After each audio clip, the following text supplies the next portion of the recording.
는 요한계시록 마지막 설교가 되겠습니다. 26번째 요한계시록 말씀을 함께 나누겠습니다. 1년이 조금 지났고요. 한 1년 정도 계획을 했었는데 조금 지난 기간 동안 26번 통해서 요한계시록 말씀을 함께 나누게 되었습니다. 오늘 요한계시록 말씀 마지막 말씀 드리면서 사탄 이야기 한번 드리려고 합니다. 여러분 한 번쯤 들어보셨을 만한 이야기일 텐데요. 어느 날 사탄이 회의를 합니다. 회의를 하기 위해서 이렇게 부하들을 불러 모아놓고 회의를 하는데 회의 주제는 이런 주제입니다. 어떻게 하면 성도들의 믿음을 떨어뜨릴 수 있을까? 사탄이 가장 큰 관심사가 그거잖아요. 어떻게 하면 하나님께 붙어있는 성도들을 이렇게 떼올 수 있을까? 그런 회의를 합니다. 그래서 부하들에게 의견을 한번 내보도록 하여라 이야기를 합니다. 한 부하가 이런 의견을 내놓습니다. 저는 사람들에게 가서 하나님을 믿지 못하도록 이렇게 무시무시하게 겁을 주면서 협박을 하겠습니다. 그렇게 말을 하는 부하가 있기도 하고요. 또 어떤 부하는 저는 가서 천국과 지옥이 없다고 그들을 잘 설득을 하겠습니다. 천국 없어, 지옥 없어. 그런 얘기를 제가 잘 하겠습니다. 이런 의견들을 내놓는데 이제 대장 사탄이 듣기에 별 신통치 않게 보이는 겁니다. 이미 다 사용해 봤던 방법이고 효과가 없었던 방법이기 때문에 그렇죠. 왜냐하면 사람들은 겁을 주면 줄수록 이상하게도 목숨을 내걸고 믿는 사람들이 더 많이 생기더라는 거죠. 또 천국은 없어, 지옥은 없어라고 아무리 얘기를 하지만 없다고 하면 더 믿고 싶어 하는 사람들이 있는가 하면 사람들은 누구나가 다 또 마음속 깊은 곳에는 지옥에 대한 두려움이 있기 때문에 그것도 좋은 방법은 아닌 것 같아요. 괜히 지옥 얘기 더 하면 잊고 있었던 것까지도 다시 한번 생각하게 될까 봐 좋은 방법이 아닌 것 같아. 또 다른 좋은 생각 없을까 하는데 세 번째 부하가 이런 얘기를 합니다. 저는 내려가서 성도들 사람들에게 이렇게 이야기하겠습니다. 그래, 교회 열심히 다녀. 하나님 열심히 믿어. 그런데 지금은 이 일이 바쁘니까 자녀들 돌보는 일, 또 회사 일하는 일, 또 내 사업하는 일 바쁘니까 하나님 믿는 거 좋다니까 하나님 믿는데 나중에 믿어. 천천히 믿어. 이렇게 얘기하겠습니다. 그랬더니 대장 사탄이 무릎을 탁 치면서 그래! 너 생각이 제일 좋구나. 당장 내려가서 성도들을 미혹하도록 하라. 이렇게 회의가 결정이 났고요. 그 결과 지금 사탄이 성도들에게 나중에 천천히 라고 하는 메시지를 전하면서 활발하게 활동을 하고 있다는 지어낸 이야기이긴 한데 여러분 충분히 공감 가는 얘기시죠? 충분히 공감이 되는 얘기입니다. 많은 사람들이 하나님 있다는 거 믿습니다. 여러분 다 믿으시죠? 성도들은 물론이거니와 교회 안 다니는 사람들도 하나님 믿는 사람 많아요. 귀신들도 하나님 믿습니다. 분명히 성경에 귀신들도 하나님이 계시다는 걸 믿고 떱니다. 지옥이 무서운 것도 알지요. 교회 안 다니는 사람 혹은 다른 종교를 가지고 있는 사람들도 지옥은 무서워합니다. 그런데 중요한 것은 나중에라고 얘기를 하죠. 나중에요. 나중에 믿을게요. 실제로 저 주변에 대부분은 믿는 사람들이지만 제가 알고 있는 안 믿는 사람들 혹은 믿지 않는 사람들하고 이렇게 대화를 나누다가 하나님 믿으면 너무 좋은데요 라고 얘기하면 교회 신앙생활 하시지요 라고 얘기하면 글쎄 대략 제가 체감적으로 느낄 때 열의 절반 이상 혹은 7, 80% 정도는 하나님은 믿지요. 하나님 믿는 거 좋다고 생각해요. 믿는 거 좋아요. 나도 하나님은 있다고 생각해요. 천국과 지옥이 있는 것 같아요 라고 생각하는 사람들이 제가 느끼기에는 훨씬 많습니다. 그런데 중요한 것은 있는 것 같기는 하는데 없는 것보다 있는 게 낫지요. 그런데 지금은 좀 바쁘고 나중에 믿을게요. 이런 사람들이 꽤 많습니다. 하나님의 심판이 있을 것도 알고 예수님께서 재림하실 것도 믿지만 예수님 천천히 오셨으면 좋겠어요 라고 생각하는 성도님들이 많습니다. 그러나 여러분 꼭 기억하십시오. 우리 적어도 신앙생활에 있어서 나중에 천천히 이런 표현들은 사탄의 언어입니다. 나중에 천천히는 사탄의 언어입니다. 왜냐하면 예수님께서는 완전히 반대되는 얘기를 하고 계시기 때문에 그렇습니다. 여러분 오늘 읽으신 말씀 가운데 이런 얘기 여러 번 나왔습니다. 7절 말씀에도 내가 속히 오리니, 12절 말씀에도 보라 내가 속히 오리니, 20절 말씀에도 내가 진실로 속히 오리니. 주님은 천천히가 아니라 속히 오겠다. 나중에가 아니라 속히 오겠다. 이렇게 말씀을 하고 계십니다. 예수님의 이런 말씀은 요한계시록에서 이제 처음 하신 말씀은 아니에요. 다 흐름과 근거가 다 이미 하신 그 내용들이 흐름이 다 있는 이야기입니다. 예수님께서 제자들과 대화를 하신 것 가운데 예수님 십자가에 달리시기 전에 제자들과 대화를 하시면서 이런 말씀을 하셨습니다. 예수님은 신랑이시잖아요. 신랑 되신 예수님께서 혼인잔치를 준비하러 갑니다. 우리 지난번 다 설교 때 혼인잔치 얘기도 다 드렸습니다. 그러면서 혼인잔치를 준비하는 것 중에 신랑이 하는 것 중에 가장 중요한 것이 거처를, 집을 준비하는 것인데, 예수님께서 집을 준비하러 가시면서 신부된 자들에게 내가 다시 돌아오겠다, 그런 얘기를 하십니다. 요한복음 14장에 나오는 말씀이죠. 내가 너희를 위하여 거처를 예비하러 가노니 그 거처를 예비하면 내가 다시 와서 신부된 너희들을 영접해서 너희들을 데리고 가겠다. 신랑과 신부와의 관계의 이야기인 겁니다. 예수님께서 벌써 이렇게 말씀하셨어요. 내가 다시 오겠다. 그리고 예수님 공중으로 승천하실 때에도, 승천하시고 난 이후에도 천사들이 이런 얘기를 하죠. 사람들이 예수님 하늘로 올라가신 거 보면서 우와 이렇게 하고 있으니까 천사들이 나타나서 하는 말이, 너희 가운데서 하늘로 올려주신 이 예수는 하늘로 가심을 본 그대로 뭐하리라? 오시리라. 다시 오실 것을 천사들도 증언을 했습니다. 자, 그런데 여러분, 이렇게 오시는 것이 어떻게 오신다고요? 1번 천천히, 2번 속히, 오늘 말씀에 이제 성경을 마무리를 하면서 속히 오리라, 이렇게 말씀을 하시는 겁니다. 예수님께서 속히 오겠다, 이 말씀은 빨리 뛰어갈게, 뭐 그런 의미보다는요, 그 마음이 어떤지를 살펴보는 게 중요하겠죠.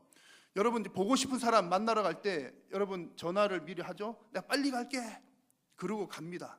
가지만 보통은 이제 이동할 때 전철을 타고 간다고 생각할게 하면서도요, 전철을 타고 가면서도 빨리 갈게 그래요. 여러분 이제 연애하시는 분들 그런 경험 많으시죠? 아니, 여러분 결혼 한 30년 하셨어도, 결혼 생활 30년 하셨어도 그러시잖아요. 저녁에 남편이 아내 집에 들어가면서 여보 빨리 갈게, 이렇게 얘기를 사랑스럽게 얘기하시잖아요. 다들 하시는데, 빨리 갈게라고 하면서도 뭐 빨리 가집니까? 전철 가는 속도는 그대로잖아요. 그러면서도 빨리 갈게, 이것은 어떤 얘기입니까? 그 마음이 빨리 가서 당신 보고 싶어, 자기 보고 싶어, 또 사랑하는 사람 보고 싶어, 그런 얘기죠. 예수님께서 속히 오리라, 이 말씀은 신랑 되신 예수님께서 신부된 저와 여러분들, 성도들을 향해서 내가 너희들 빨리 보고 싶구나 라고 하는 우리 주님의 애타는 마음이 담겨 있는 것입니다. 그래서 이 신랑이 이런 마음을 잘 알기 때문에 초대교회 성도들, 이 이제 편지를 받는 사람은, 1차적으로 받는 사람은 초대교회 성도들이잖아요. 그 초대교회 성도님들도 이 마음을 잘 알기 때문에 이제 속히 오실 주님을 기다리는 마음으로 서로 이런 인사를 많이 나누었습니다. 한번 따라해 볼까요? 마라나타, 마라나타, 마라나타라고 하는 인사를 많이 나누었습니다. 이 마라나타라고 하는 말은 아람어입니다. 고린도전서, 성경에서는 고린도전서 16장에 단 한 번 나오지만 오늘 계시록 마지막 부분의 20절에서도 주 예수여 오시옵소서, 이 말이 마라나타라고 하는 말입니다. 계시록에는 이렇게 마라나타라고 되어 있지는 않지만 내용이 같다는 얘기입니다. 이 아람어가 그 당시에 국제 공용어로 많이 쓰였기 때문에 이 중요한 이런 단어들은 성경에서도 아람어 표현 그대로 사용하는 것들이 많습니다. 성도들이 이 마라나타라고 서로 인사를 나누고, 때로는 이제 공적인 기도를 할 때도 기도문에도 주 예수여 오시옵소서, 마라나타, 이렇게 기도를 많이 했습니다. 했던 이유가 뭡니까? 신랑이신 예수님께서 빨리 오기를 바라는 애타는 마음이 그들 속에 있었다는 얘기입니다. 자, 여러분들은 어떠십니까? 여러분의 마음은 어떠십니까? 신랑 되신 우리 예수님을 향해서 마라나타, 주 예수여 어서 오시옵소서 라고 하는 마음이십니까? 아니면 주 예수여 천천히 오셔도 괜찮겠습니다, 제가 아직 준비가 덜 되었어요, 그런 마음이십니까? 아마도 이제 어서 오십시오라고 말하기는 좀 불편하신 분들이 있으실 수가 있습니다. 왜냐하면 내가 아직 신랑 맞이할 준비가 안 되었다고 생각하기 때문에 그럴 수 있습니다. 그래서 오늘 우리가 함께 나누고자 하는 말씀은, 신랑 맞이할 준비를 어떻게 해야 될까? 뭘 준비해야 될지를 잘 모르면 부담이 되니까 괜히 준비도 못하고 부담만 되잖아요. 그래서 오늘 말씀을 통해서 우리가 신랑 맞을 준비 어떻게 해야 될까를 잘 살펴본 후에 정말 진심으로 마라나타, 주 예수여 어서 오시옵소서 라고 고백할 수 있는 저와 여러분 다 되시기를 축복합니다.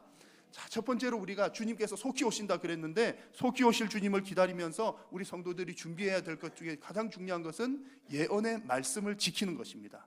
예언의 말씀을 지키는 것. 7절 말씀을 같이 한번 읽겠습니다. 시작. 보라,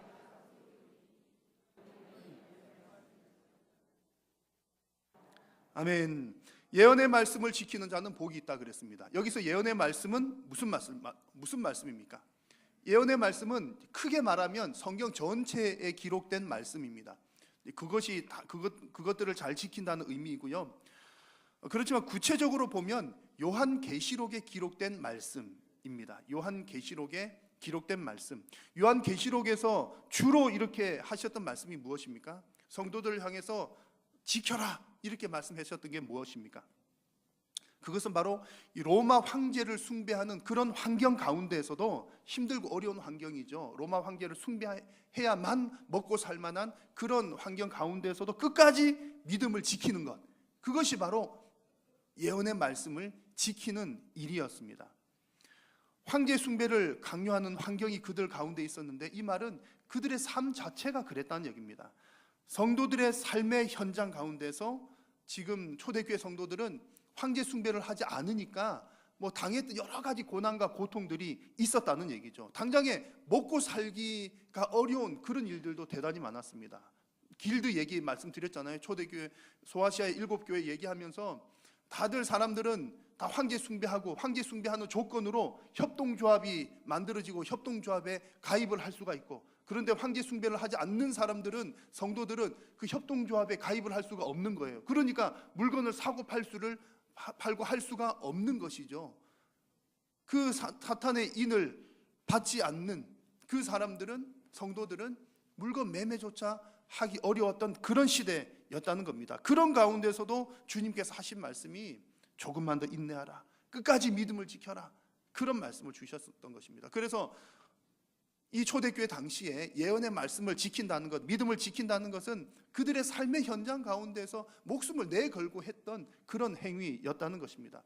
그냥 믿음을 지킨다는 것이 나 혼자 있으면서 독방에서 내 믿음을 지킨다는 그런 사실이 아니라 삶의 현장에서 이루어진 일들이었습니다. 여러분, 우리들의 삶의 현장에도 그런 일들이 많습니다. 하나님 외에 다른 것들을 의지하게 만드는 여러 가지 삶의 현장들이 있습니다. 그 가운데서도 우상 바라보지 않고 오직 살아계신 하나님만 바라보면서 사는 것이 바로 오늘 첫 번째 우리에게 준비하라고 하시는 말씀대로 사는 것입니다. 여러분, 잊지 마십시오. 사탄 마귀는 성도들을 가만히 내버려 두지를 않습니다. 사탄의 목적은 어떻게 하면 저 성도들을 하나님으로부터 분리시켜낼까? 그것이 사탄의 첫 번째 목적입니다.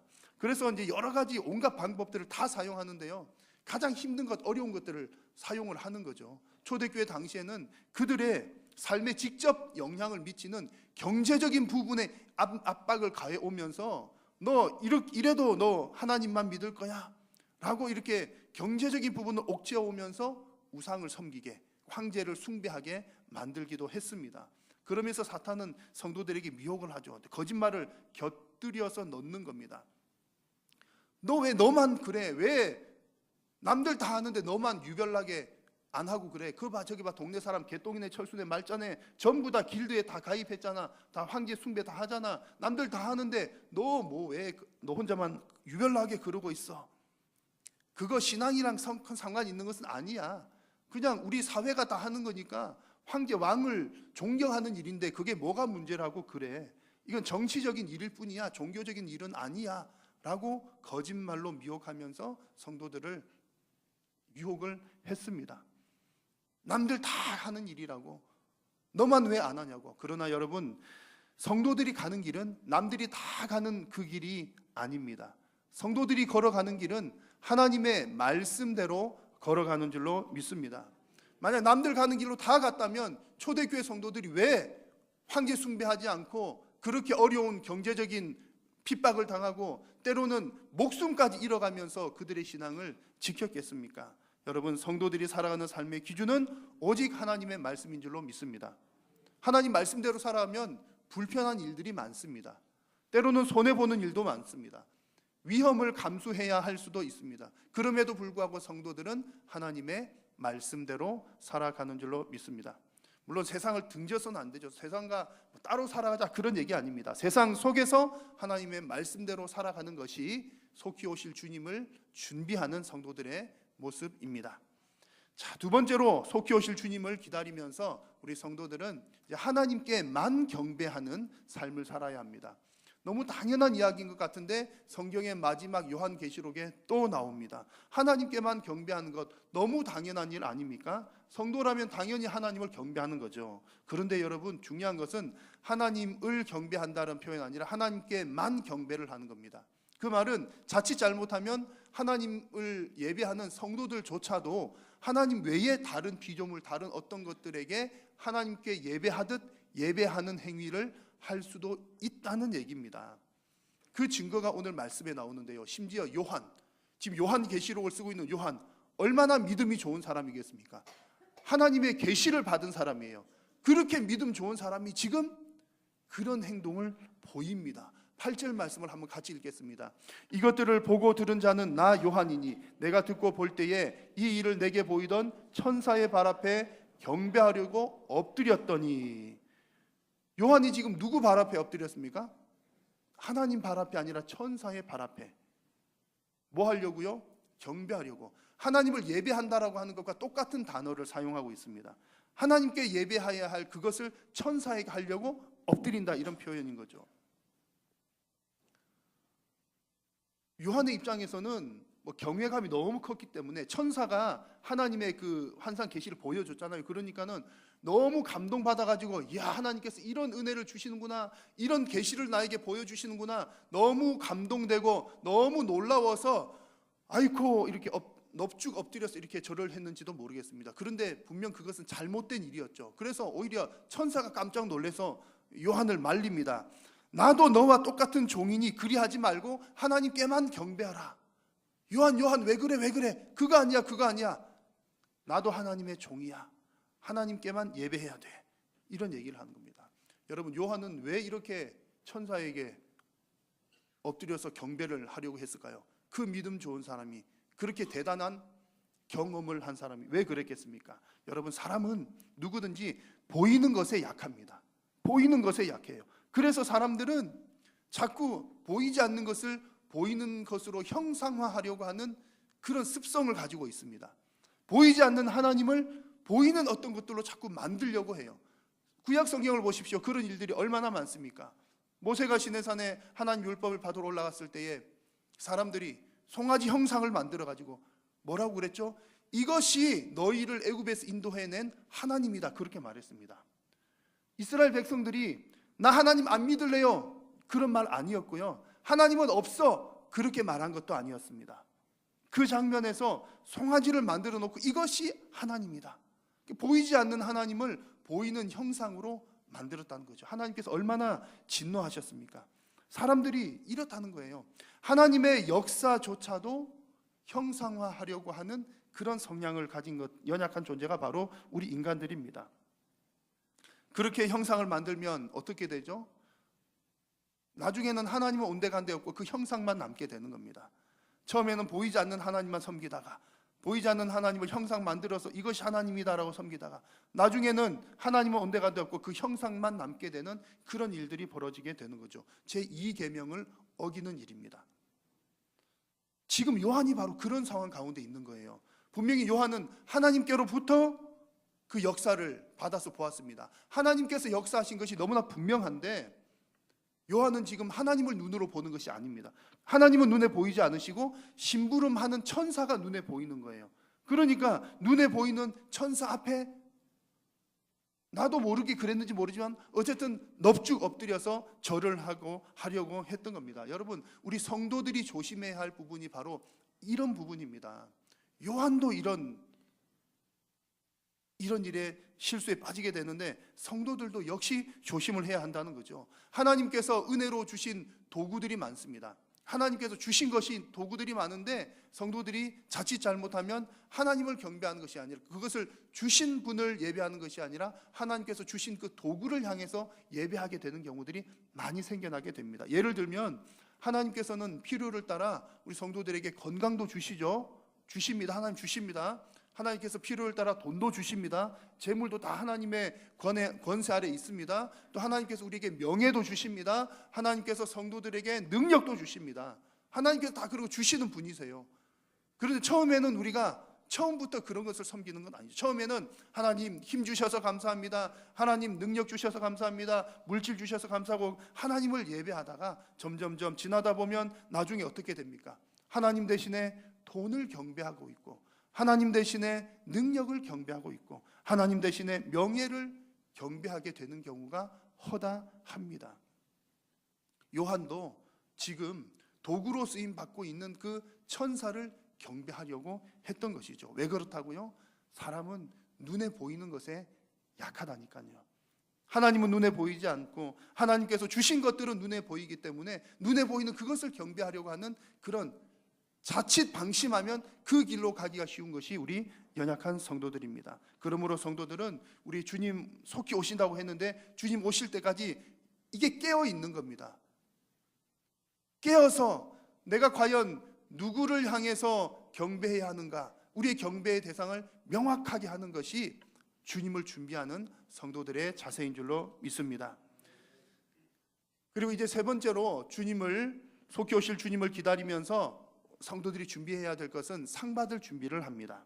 12절 말씀을 함께 읽겠습니다. 보라, 내가 속히 오리니 내가 줄 상이 내게 있어 각 사람에게 그가 행한 대로 갚아주리라. 아멘.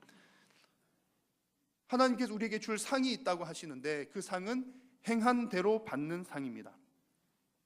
행한 대로 받는다는 것은 조건이 있으면 결과도 있다는 얘기죠. 그래서 여기서 이 상이라고 하는 것을 성경 말씀 보시면 아랫부분에 각주 달린 것에 보면 삭시라고 기록되어 있는 것이 성경이 있을 겁니다.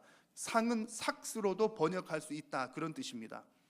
보삭시라고 하는 것은 일에 대한 대가로 주어지는 거죠. 내가 이런 일을 하면 이런 삭스를 받고 이만큼의 일을 하면 이런 삭스를 받는다, 그런 얘기입니다. 하나님께서 내가 너에게 줄 상이 있다, 그 말은 내가 너에게 줄 삭시 있다, 이런 의미인 겁니다. 그래서 11절 말씀에 보시면 불의를 행하는 자는 그대로 불의를 행하고, 더러운 자는 그대로 더럽고, 의로운 자는 그대로 의를 행하고, 거룩한 자는 그대로 거룩하게 하라, 이 말씀이 바로 불의를 행하는 자는 불의의 삭스를 받을 것이다, 더러운 자는 그에 합당한 더러운 삭스를 받을 것이다, 거룩한 자는 거룩한 삭스를 받을 것이다 라고 하는 그런 내용입니다. 물론 여러분, 성도가 구원을 받는 것은 다른 얘기입니다. 구원을 받는 것은 어떤 행위도 필요로 하지 않습니다. 성도의 구원은 전적인 하나님의 은혜입니다. 그러나 구원받은 성도가 그들의 행위에 있어서는 반드시 하나님 앞에서 심판이 있다는 사실을 잊지 말아야 한다는 얘기입니다. 그래서 성도들의 행위에 대해서 당연히 성도가 하나님 앞에서 환난 가운데서도 믿음을 잘 지키고 하나님 말씀대로 순종하며 또 하나님 맡겨주신 그 달란트대로 사명을 잘 감당하면 하나님으로부터 칭찬과 면류관의 삭스를 받게 될 것입니다. 칭찬을 받게 될 거예요. 행위에 대한 좋은 보상을 받을 수가 있는 것이죠. 그러나 잘못된 행위를 하면 또 그에 합당한 잘못된 보상을 받는다는 그런 얘기입니다. 그래서 성도들이 특별히 조심해야 할 행동들이 두 가지의 종류들이 있습니다. 신앙적인 행동도 있고 도덕적인 행동도 있는데요. 신앙적인 행위를 조심해야 될 부분이 있습니다. 요한계시록 2장에 보면 이세벨이라고 하는 여자가 나옵니다. 이 이세벨의 행위라고 하는 표현이 나오는데 그 행위가 바로 오늘 계시록 마지막 장에 나오는 행한 대로 갚아주리라라고 했을 때 이 행위와 같은 그런 뜻입니다. 이세벨의 행위라고 하는 것은 이런 내용입니다. 주의 종들을 깨어서 음행하게 하고 우상의 제물을 먹게 하는 행위입니다. 우상 숭배하게 했다는 거죠. 그 당시에는 로마 황제를 숭배하게 했다는 그런 내용입니다. 그런 행위를 누구더러 하게끔 했다고요? 주의 종들을 깨어서, 성도들을 깨어서. 그래서 앞서 말씀드린 것, 말씀대로 사는 것, 하나님께만 경배하는 것과 같은 맥락의 이야기입니다. 성도라 칭하는 자라도 우상 숭배에 빠질 수가 있다는 얘기입니다. 목사님, 저는 아니에요. 저는 매 주일마다 교회 잘 나오고 꼬박꼬박 잘 나오고요, 나는 정말 하나님만 믿어요 라고 나는 그렇게 생각할 수 있으나 우리가 말씀을 어디서 지킨다고요? 내 삶의 현장에서 지키는데 내 삶의 현장을 이렇게 보니까 이건 믿는 사람이 하는 행동이 아닌데, 이것은 안 믿는 사람들과 똑같은 행동인데, 만약 그러하다면 성도도 역시 우상에 빠질 수가 있다는 얘기입니다. 성도라 하더라도 영적 음행의 행위를 하게 되면 그에 합당한 삭을 받게 된다는 것이 오늘 주님의 말씀입니다. 또한 성도들이 피해야 할 도덕적인 행위들도 있습니다. 여러분, 성경은 우리는 이제 워낙 은혜로 구원받는다는 얘기가 익숙하기 때문에 이제 과거에 이제 우리 그 종교 개혁 이후에 오직 믿음을, 오직 은혜를 강조하다 보니까 이제 그쪽만 더 많이 듣게 된 경향이 있는데, 성경을 여러분 쭉 이렇게 보시면은 행위 심판에 관한 내용들도 꽤 많이 나옵니다. 성도들의 행위에 대해서 강조를 많이 하는 거죠. 그 가운데 로마서 2장 말씀을 보시면 하나님께서 각 사람에게 그 행한 대로 보응하시되라는 말씀이 있습니다. 행위 심판을 하신다는 거죠. 행한 대로. 여기서 행한 대로라고 하는 그 행동들은 어떤 행동들이냐 하면 로마서 1장 말씀에 나오는데요. 여러분들 가운데 혹시 이런 것들 중에 나에게 하나라도 해당되는 것이 있는지 한번 잘 보십시오. 불의, 악행, 탐욕, 악의, 시기, 살인, 다툼, 속임, 악독, 수군수군, 비방, 능욕, 교만, 자랑, 악한 일을 계획하는 것, 부모를 거역하는 것 등등. 분명히 우리도 여기서 몇 가지들은 해당 사항들이 다 있을 것입니다. 이런 도덕적인 행동들에 대해서 하나님께서 반드시 그런 대가를 줄 것이다 라고 말씀을 하는 것이죠. 여러분, 절대적으로 성도들은 행함으로 구원을 받는 것은 아닙니다. 그러나 성도들의 행함에 대한 대가는 달라진다는 사실은 절대로 잊지 말아야 합니다. 그래서 우리는 속히 오실 주님을 기다리면서 정말 하나님 앞에서 좋은 상 받기를 향해서 달려가는 저와 여러분들이 되어야 할 줄로 믿습니다. 자, 속히 오실 주님을 기다리면서 이제 자칫하면 놓치기 쉬운 것이 있습니다. 놓치지 말아야 될 중요한 것이 있는데 바로 자기 두루마기를 빠는 일입니다. 14절 말씀을 같이 한번 읽겠습니다. 시작.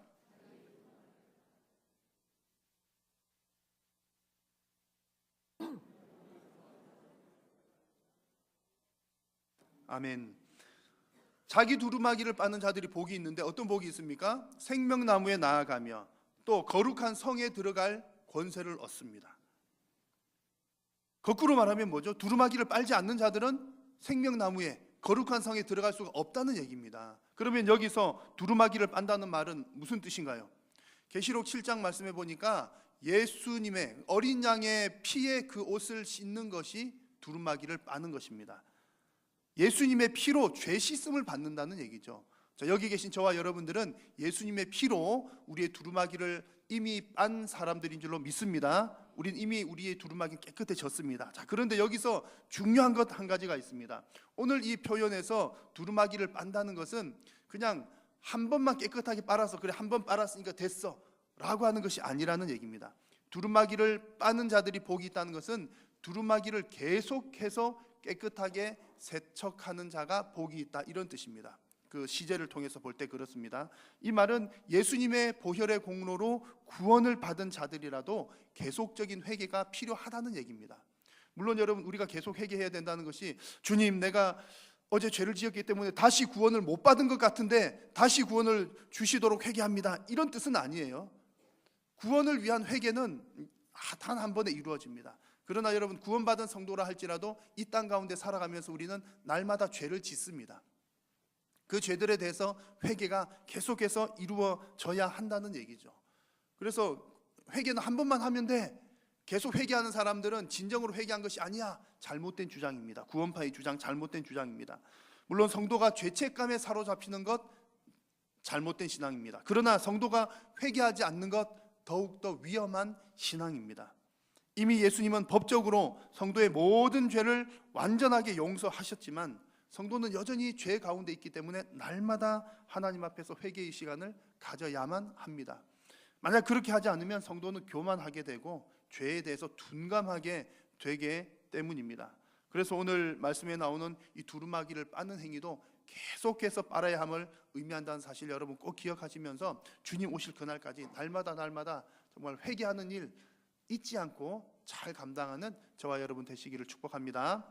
자, 마지막으로 속히 오실 우리 예수님의 재림을 준비하는 일은 나를 위한 일뿐만 아니라 남을 위한 중요한 일도 있습니다. 그것은 바로 하나님께서 주신 생명을 나누는 일입니다. 17절 말씀을 함께 읽겠습니다. 성령과 신부가 말씀하시기를 오라 하시는도다. 듣는 자도 오라 할 것이요 목마른 자도 올 것이요 또 원하는 자는 값없이 생명수를 받으라 하시더라. 아멘. 하나님께서는 생명수를 값없이 주시는 분입니다. 저와 여러분들은 이미 그 생명수를 값없이 받은 사람들입니다. 그래서 하나님께서는 더 많은 자들을 향해서 와서 값없이 생명수를 마시라 이렇게 초청을 하고 있습니다. 자, 그런데 오늘 이 말씀에서 초청을 하는 분이 누구입니까? 누가 초청을 하고 있죠? 성령과 신부라고 그랬습니다. 성령님께서 초청하는 것은 알겠는데 신부는 누구입니까?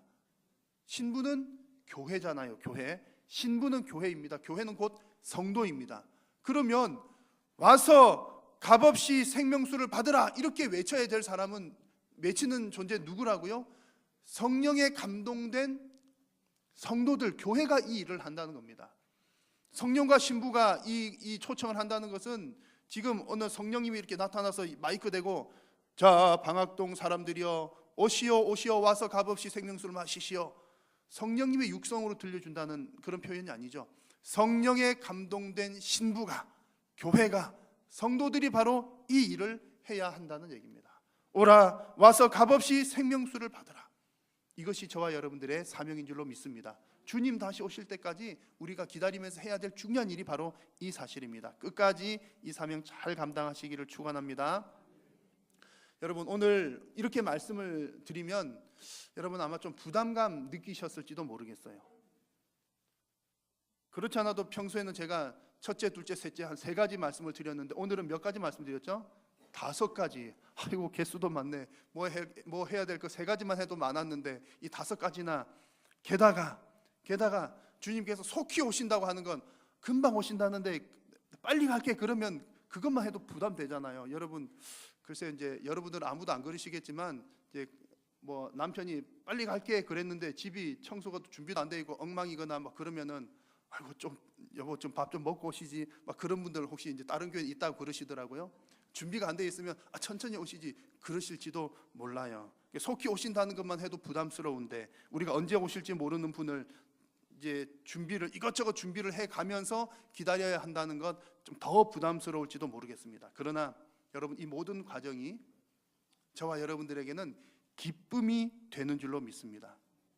왜 아멘 안 하십니까? 여러분 주님 오실 것을 준비하면서 이렇게 준비하는 많은 것들이 우리에게는 기쁨이 되는 줄로 믿습니다. 왜냐하면 지금 우리는 뭐 준비하는 겁니까? 결혼식을 준비하는 겁니다. 혼인 잔치를 준비하는 거예요. 예수님과 우리는 어떤 관계입니까? 약혼한 사이입니다. 약혼한 사이. 요한복음에서 말씀하셨잖아요. 내가 너희를 위하여 거처를 예비하러 가느니, 거처를 예비하러 가는 예수님은 누구십니까? 신랑이시잖아요. 신랑. 남겨진 우리들은 신부입니다. 예수님과 우리는 약혼한 사이예요. 그래서 우리는 지금 예수님께서 우리를 데리러 오실 그날이 결혼식을 하는, 정식 결혼식을 하는 날인데 그 날을 기다리면서 준비를 하는 겁니다. 여러분 신부가 결혼식 날을 기다리면서 준비하는데 힘들다고 짜증 부리고 막 그러겠습니까? 얼마나 기쁨 가운데 준비를 하겠습니까? 얼마나 설레는 마음으로 준비를 하겠습니까? 하나님께서 우리들에게 이것저것 준비하라고 요청하시는 것은 성도들에게 부담을 주려고 하는 것이 아닙니다. 신부가 신랑을 기다릴 때에 마땅히 신랑 외에는 다른 사람에게 눈을 돌리지 않는 것, 너무나 당연한 얘기죠. 하나님께만 경배하라 이런 얘기들 바로 신부된 우리들에게 하는 얘기입니다. 신랑만 바라봐라, 사랑하라 그런 얘기죠. 신부가 순결하고 깨끗한 세마포 옷을 입고 준비하고 기다리는 것 너무나 당연한 얘기죠. 그리고 이렇게 기쁘고 즐거운 잔치가 있는데 사람들을 잔치에 초대하는 것 너무나 자연스럽고 즐거운 일입니다. 여러분 이 준비들을 부담스럽게 할 일이 아닌 줄로 믿습니다. 무거운 짐이 아니라 즐겁게 잔치를 준비하는 일인 줄로 믿습니다. 그래서 주님께서 여러분들을 향해서 내가 속히 오리라 말씀하실 때 여러분 뭐라고 대답하시겠습니까? 아멘 주 예수여 얼른 오시옵소서. 그렇게 대답하는 여러분 다 되시기를 주의 이름으로 축원합니다. 기도하겠습니다. 하나님 속히 오리라 말씀하신 주님 앞에 아멘 주 예수여 오시옵소서라고 기쁨으로 화답하는 모든 성도님들 되게 하여 주옵소서. 예수님의 이름으로 기도드립니다. 아멘.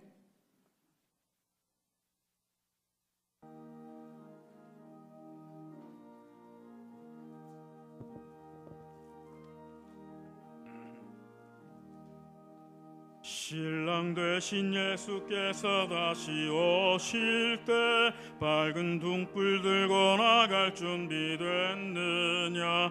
그날 밤에 주님 맞을 등불이 준비됐느냐. 예비하라. 우리 신랑 예수 오실 때 밝은 등불 손에 들고 기쁨으로 주를 맞겠네. 주를 나와 맞으라는 소리 들릴 때 기뻐하며 주를 맞이할 수 있느냐. 그날 밤에 주님 맞을 등불이 준비됐느냐.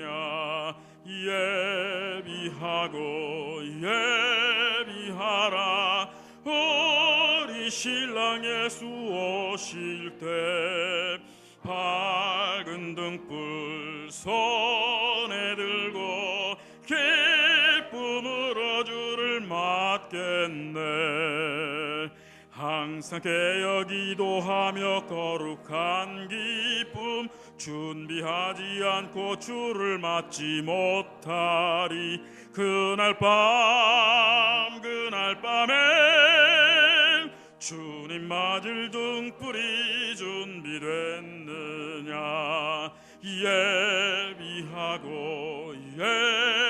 예비하라.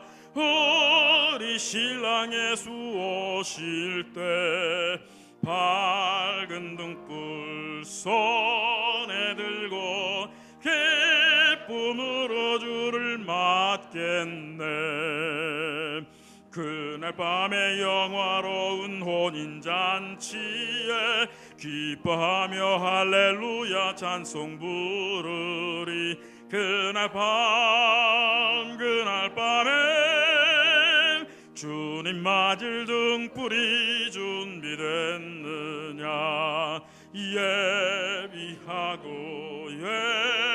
예비하라. 우리 신랑 예수 오실 때 밝은 등불 손에 들고 기쁨으로 주를 맞겠네. 신랑 되신 주 예수 그리스도의 은혜와 하나님 아버지의 크신 사랑과 성령님의 교통하심이 속히 오리라는 주님의 말씀 앞에 아멘 주 예수여 오시옵소서라고 하답하는 사랑하는 모든 성도님들의 머리 위에, 저들의 가정과 생업 위에, 우리 한일교회 위에 항상 함께 있을지어다. 아멘.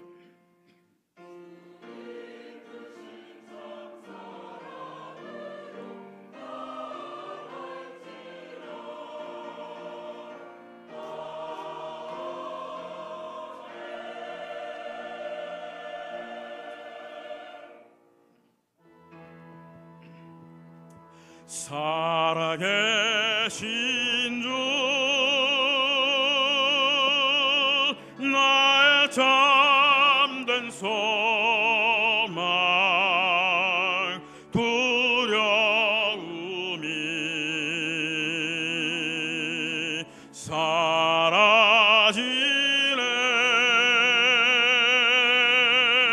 사랑의 주